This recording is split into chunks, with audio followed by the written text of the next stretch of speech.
Hey guys, Penny here from Monaco Nail Academy, and today I'm going to show you how to create this cool textured glitter nail with some sculpted daisy feature art.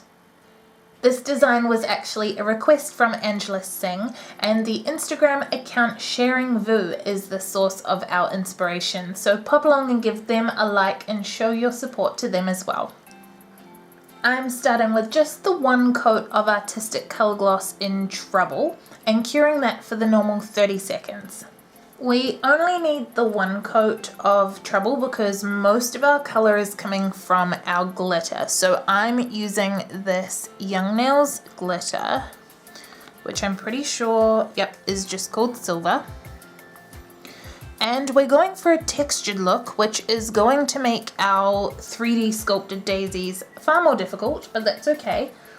And we're going to achieve that with Artistic No Cleanse Sealer. So it's a no wipe top coat. Apply your no wipe top coat over the top of your cured gel layer. Pop your glitter down underneath the nail. Grab your cuticle pusher. Use it as a spoon to grab some glitter. Completely coat the nail to ridiculous levels. Tap to get the glitter to settle into the no wipe top coat. We're not tapping to get the glitter off. We want it to settle into the no wipe top coat, and so we're just keeping it level. We're going to cure like this and then take the excess off afterwards.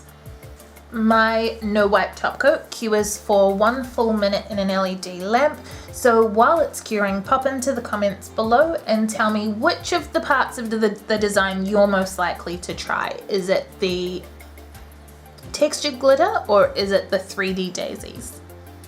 When that has cured for its full curing time, you can take a plastic manicure brush and actually be really rough taking off the excess glitter. Like, it's not going anywhere.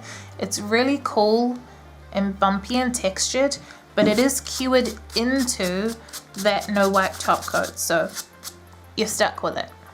Now for the 3D daisies, which are going to be exceedingly difficult because we've got a textured surface to put them on and it's just going to complicate everything, but it is possible. First, saturate your acrylic brush and spin it on the wipe to bring it to a point. This is essentially conditioning the brush and doesn't have too much to do with the actual petal. Dip just the very tip of the brush into the liquid and then into the powder.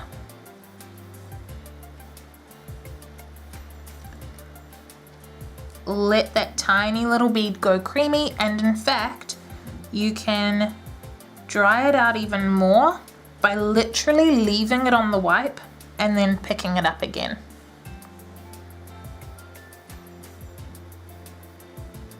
Place it down on your nail.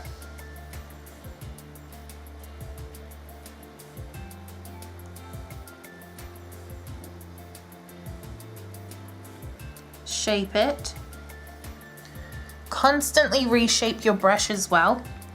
Wait for the bead to reach the moldable stage, so lose just a little bit of shine, and then put the tip of your brush where you want the center of the daisy to be, well past the bead, and press into the bead.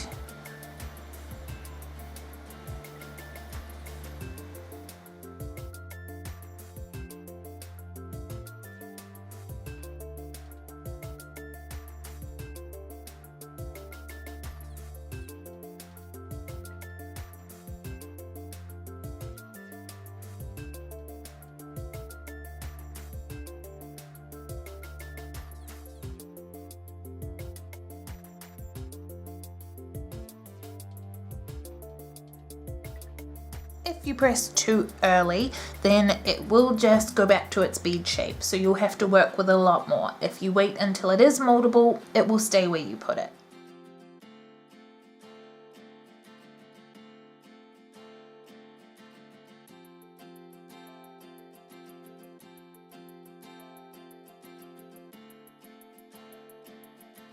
One thing I would definitely recommend, and you can see it evidenced here, is doing a couple of practice petals before you do this, if it's not something that you do every day.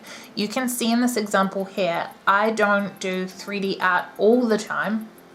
I've done it lots in the past, but not all the time, and the temperature of the room affects stuff greatly, but so does the temperature of the client, and my client is a little bit cold, doesn't have that much of a pulse.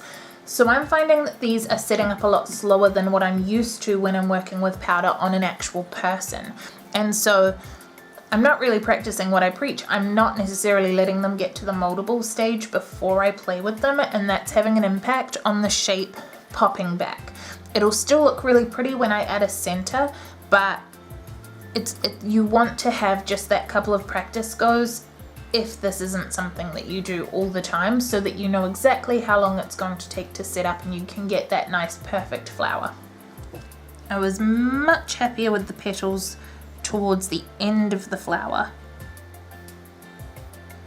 Another big issue I'm facing is definitely with getting the bead to stick to the glitter, which is part of that difficulty I discussed at the start. It's part of what's going to happen with this design. I don't care. I think this design's cool. It's worth it, but it's definitely something to tackle.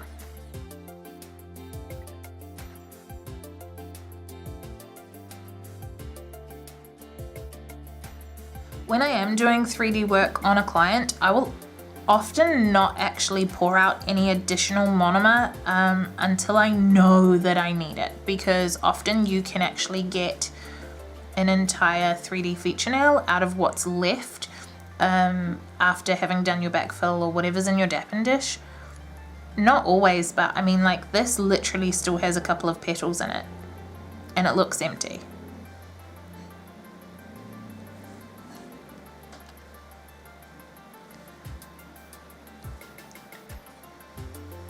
Sometimes you can get a petal out of what you think is a dry brush,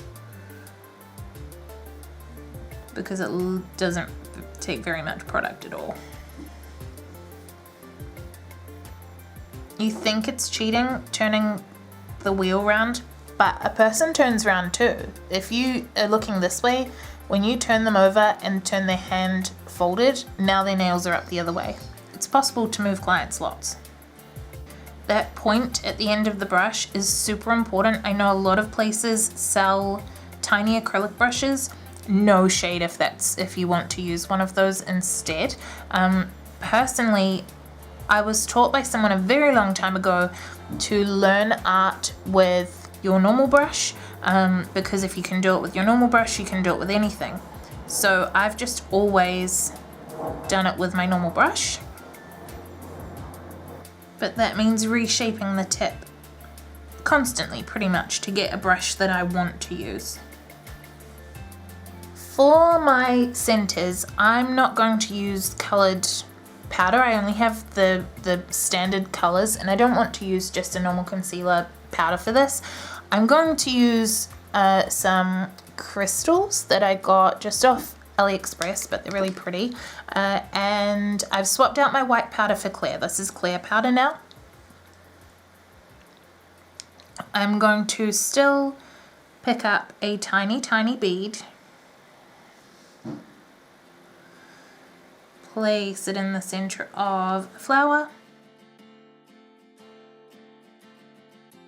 grab a crystal with tweezers,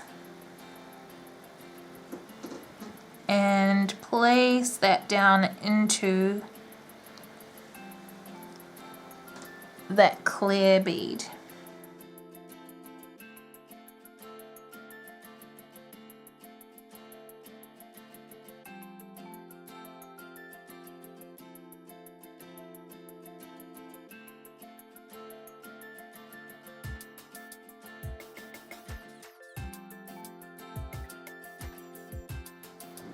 Now, interestingly, no part of this design actually needs top coating. So the No Clan sealer acted as a top coat for Trouble, the color gloss color that we used as our base, and that's the last gel that we used. So we have glitter, we have liquid and powder, which can sit on its own, and the crystals are well stuck with the the clear liquid and powder beads that we use to adhere them.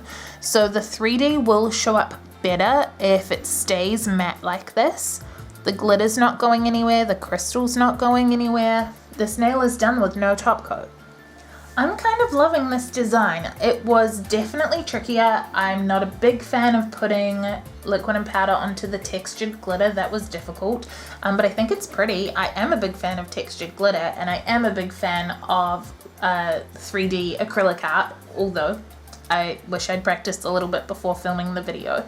But I really like it. I'd love to know what you think.